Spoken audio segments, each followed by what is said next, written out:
पापवग्गो महाधनिकाची कथा। पापापासून दूर राहावे। स्थळ जेतवन श्रावस्ती। वाणिज्यो व भयमग्ग अप्पसत्तो महंदनो विसंग जीवितु कामो व पापानी परिबज्जये।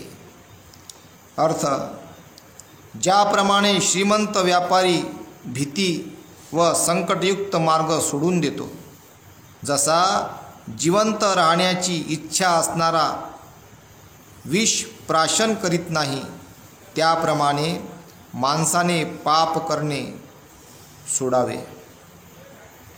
गाथा कथा अशी आहे, श्रावस्ती येथेच महाधनिक नावाचा एक श्रीमंत व्यापारी राहत होता। एकदा त्याने 500 बैलगाड्यावर किमती वस्तू लादून किमती वस्तू लादून विकायला निघाला, तेव्हा त्याने भिक्षूंनी आपल्यासोबत यावे असा आग्रह केला। महाधनिकने भिक्षूंना कळविले की त्यांच्यासोबत येणाऱ्या सर्व भिक्षूंची भोजनाची व त्यांच्या संरक्षणाची व्यवस्था केली जाईल। त्यामुळे त्यांच्याबरोबर 500 भिक्षू जाण्यास तयार झाले आणि भिक्षापात्र व चिवरे इत्यादी वस्तू सोबत घेऊन भिक्षू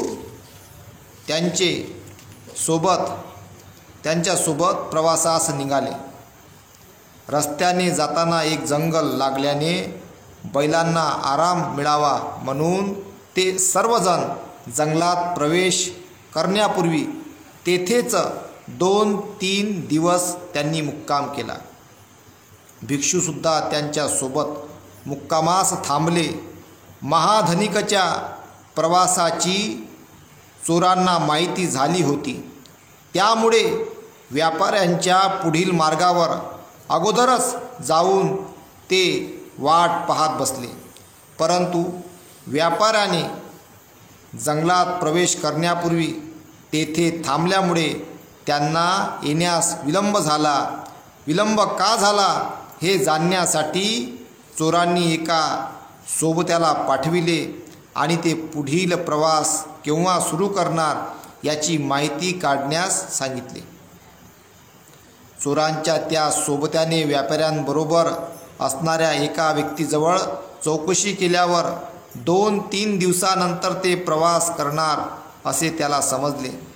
तू हे का विचारतोस असे व्यापाऱ्याच्या सहकार्याने विचारताच त्याने चोरांची टोळी व्यापाऱ्याचा माल लुटण्यासाठी जंगलामध्ये वाट पाहत बसले आहेत असे त्याने सत्यकथन केले।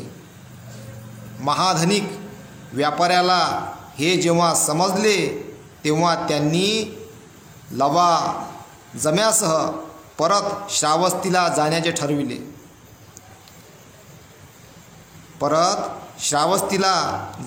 ठरविले। व्यापाऱ्याने आपला निर्णय 500 भिक्षूंना सांगितला व ते भिक्षू स्वतःच श्रावस्तीला परत निघाले। चोरांना ही बातमी समजल्याबरोबर व्यापाऱ्याच्या परतीचा मार्गावर येऊन माल लुटण्यासाठी तेथे चोर थांबले।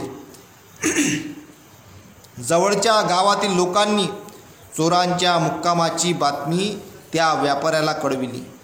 त्यामुळे महाधनिक व्यापाऱ्याने काही दिवसासाठी गावातच मुक्काम करण्याचे ठरवले।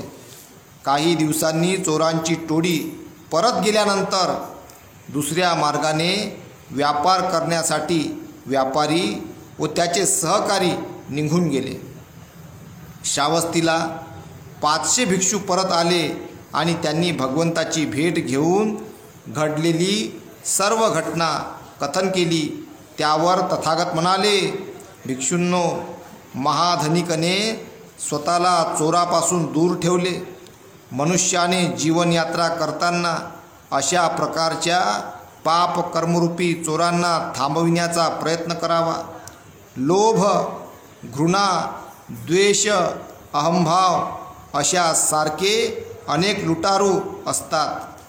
त्यापासून आपले संरक्षण करावे आणि अकुशल कर्मापासून दूर राहून महाधनिक व्यापाऱ्याप्रमाणे आपला जीवन प्रवास सुखकर करावा, हे भिक्षूंना सांगत असताना तथागतांनी वरील गाथा म्हटली.